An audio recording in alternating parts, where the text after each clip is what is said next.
Hola, ¿cómo están? Hoy vamos a hablar de los hidratos de carbono. Entonces, los hidratos de carbono o carbohidratos son aquellos glúcidos o azúcares que tienen como función primordial aportar energía. Y aunque el rendimiento energético de los hidratos de carbono son menores a lo que aportan los lípidos, tenemos los monosacáridos, tenemos los disacáridos y tenemos los polisacáridos. Y acá como ejemplo de polisacárido tenemos el almidón. Entonces los monosacáridos, como ejemplo de monosacáridos tenemos la glucosa y tenemos la fructosa, que son hexosas. Entonces la fructosa que generalmente abunda en muchas frutas, y los disacáridos que están formados por unidades, en este caso 2 unidades de glucosa.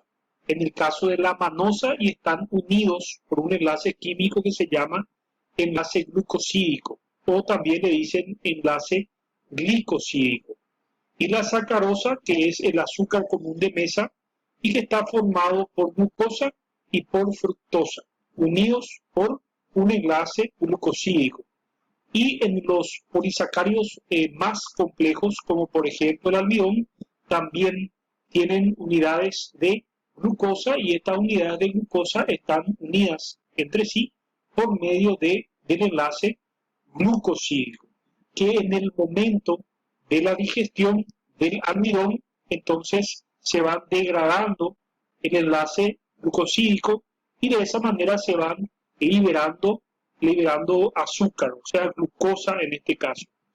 De esa manera, entonces, por ejemplo, el arroz tiene una importante cantidad de almidón, el maíz, los cereales en general tienen cantidades importantes de almidón, así como también la mandioca y también la batata, que aportan grandes cantidades de polisacárido almidón.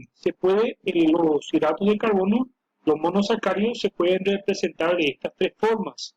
La forma lineal, esta proyección que se llama proyección de Haworth, y esta proyección que se llama forma de Cilia. Entonces, de esa manera se pueden ir representando los azúcares. Entonces, la unidad básica son los monosacáridos, los azúcares simples, eh, que la glucosa, la fructosa, la galactosa son los que son más importantes desde el punto de vista nutricional. Y los polisacáridos, entonces, en este caso, los disacáridos, que son la sacarosa, está formado por glucosa y por fructosa. Y la lactosa, el azúcar que está presente en la leche, que está formado por glucosa y galactosa, y la maltosa, que está formada por 2 unidades de glucosa. Y lo que le mantiene unido a la glucosa, a la fructosa, a la galactosa, entre sí es el enlace glucosídico. Durante el proceso de la digestión, lo que se rompe es el enlace glucosídico y se van liberando las unidades de los monosacáridos. En el caso de los polisacáridos, tenemos, por ejemplo, la celulosa, tenemos como ejemplo el almidón, tenemos, por ejemplo, como ejemplo el glucógeno. Todos estos polisacáridos que cité anteriormente están conformados por unidades de glucosa. Durante el proceso de digestión del almidón, entonces se van liberando esas unidades individuales. En los vegetales, el mecanismo de almacenamiento de glucosa es el almidón. En los mamíferos, en los animales y en el hombre, el polisacárido en el cual se van almacenando los hidratos de carbono es el glucógeno. Y este glucógeno se almacena en el hígado y en el músculo esquelético de los mamíferos. En caso de una inanición o de una no ingesta de alimentos, de carbohidratos, entonces el cuerpo inmediatamente, posteriores a un cierto tiempo, comienza a degradar el glucógeno hepático y el glucógeno muscular. Cuando se acaba el glucógeno, entonces los mamíferos generalmente comienzan la degradación de los lípidos y en última instancia comienzan la degradación de las proteínas para mantener las funciones vitales como fuente de energía. Entonces, estos polisacáridos son bastante importantes. En el caso del almidón, está conformado a su vez por dos polisacáridos que son la amilosa y son la amilopectina. Dependiendo de la fuente del almidón, las proporciones de amilosa y amilopectina van variando en los diferentes vegetales, en los diferentes cereales, en los diferentes tubérculos. Entonces, esa proporción diferente de la amilosa lineal y la amilopectina ramificada le da unas características particulares a los diferentes tipos de almidones, como por ejemplo su temperatura de gelificación, la cristalización y otras características que son muy particulares y son específicas para cada almidón dependiendo de la fuente del cual se obtiene. Al igual que el almidón y la celulosa, también el glucógeno constituye unidades monoméricas entrelazadas entre sí de glucosa. De esa manera la diferencia entre el almidón, el glucógeno y la celulosa radica en el tipo de enlace glucosídico que poseen estos polisacáridos. Entonces, la celulosa, por ejemplo, no puede ser digerido por la mayoría de los mamíferos monogástricos porque tienen una diferente unión del enlace glucosídico. Entonces, acá podemos observar la mandioca, la batata, la banana. Entonces, todos tienen almidón y ese almidón está conformado a su vez por amilosa y amilopectina. Diversos polisacáridos que reciben el nombre de amiláceos no glucémicos que no son digeridos por las enzimas digestivas del hombre y constituyen la fibra dietaria. Este concepto de fibra dietaria es muy importante.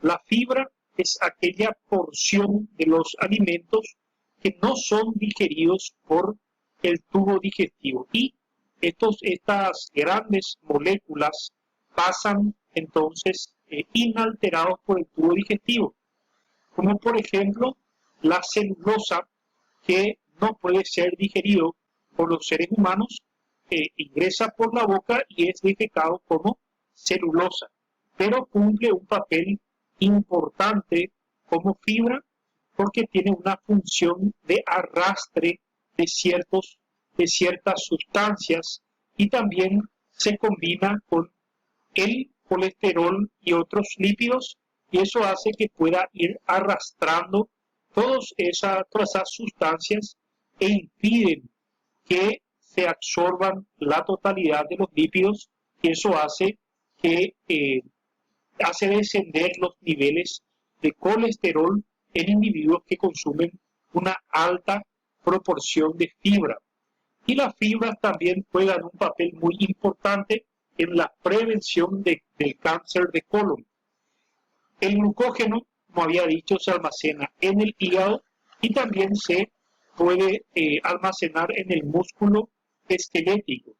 Y a través de un proceso de glucogenólisis, una ruta metabólica denominada glucogenólisis, se va degradando el glucógeno y se transforma en glucosa y eso pasa a la sangre.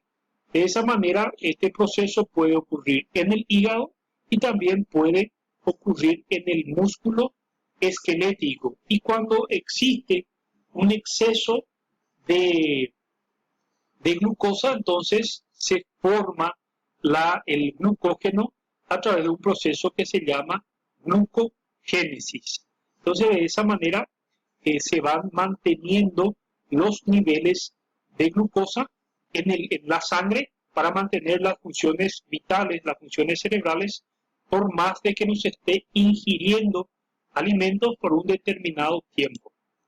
Los diversos polisacáridos reciben el nombre de polisacáridos no glucémicos y no son digeridos por el tubo digestivo, y a eso se le denomina entonces fibra dietaria. Además de su papel energético, es muy importante mantener los niveles de glucosa, porque el cerebro puede funcionar si los niveles de glucosa en sangre son los adecuados. Es su principal combustible. La glucosa y su forma de almacenamiento, el glucógeno, entonces suministran aproximadamente la mitad de toda la energía que los músculos y otros tejidos necesitan para llevar a cabo sus funciones. Entonces, como había mencionado anteriormente, el almidón está formado por dos fracciones que son la amilosa, que es lineal, y la amilopectina, que es ramificada. Entonces, las enzimas amilasas degradan los enlaces y van liberando los monosacáridos, los disacáridos, van degradando progresivamente estos polisacáridos complejos. Entonces, le confieren textura, le confieren sabor a los alimentos, pero la gente no come glucosa y glucógeno directamente. Entonces se encuentran en los alimentos y a través del proceso digestivo se van transformando los polisacáridos complejos en monosacáridos más simples. La glucosa tiene una gran importancia nutricional, entonces el almidón, como habíamos dicho, que aporta una gran cantidad de energía porque su degradación conlleva a la producción de glucosa, a la degradación del almidón hasta unidades de monosacáridos de glucosa. Entonces la sacarosa, que está formada por glucosa y por fructosa, es un disacárido y generalmente se puede obtener de la caña de azúcar, y también en algunos países se obtiene a partir de la remolacha azucarera. Tenemos el azúcar blanco y tenemos el azúcar moreno. La diferencia radica en el grado de refinamiento que tienen estos dos azúcares. El azúcar blanca es un azúcar más refinada y el azúcar moreno es un azúcar que es menos refinada y contiene muchas sustancias que están presentes en la caña de azúcar. Se recomienda la dieta equilibrada y prudente. El 55% más o menos tiene que ser de la energía, tiene que ser aportada por hidratos de carbono. Eso sería lo ideal, principalmente por polisacáridos complejos, y evitar más lo que es el consumo de monosacáridos de bebidas azucaradas, porque estos tienen un alto índice glucémico, a diferencia de los polisacáridos que se degradan lentamente y hacen que la glucosa en sangre aumente lentamente y en forma gradual. Entonces, eso para la prevención de enfermedades cardiovasculares, diabetes, cáncer y otros trastornos gastrointestinales. Eso es todo. Muchas gracias.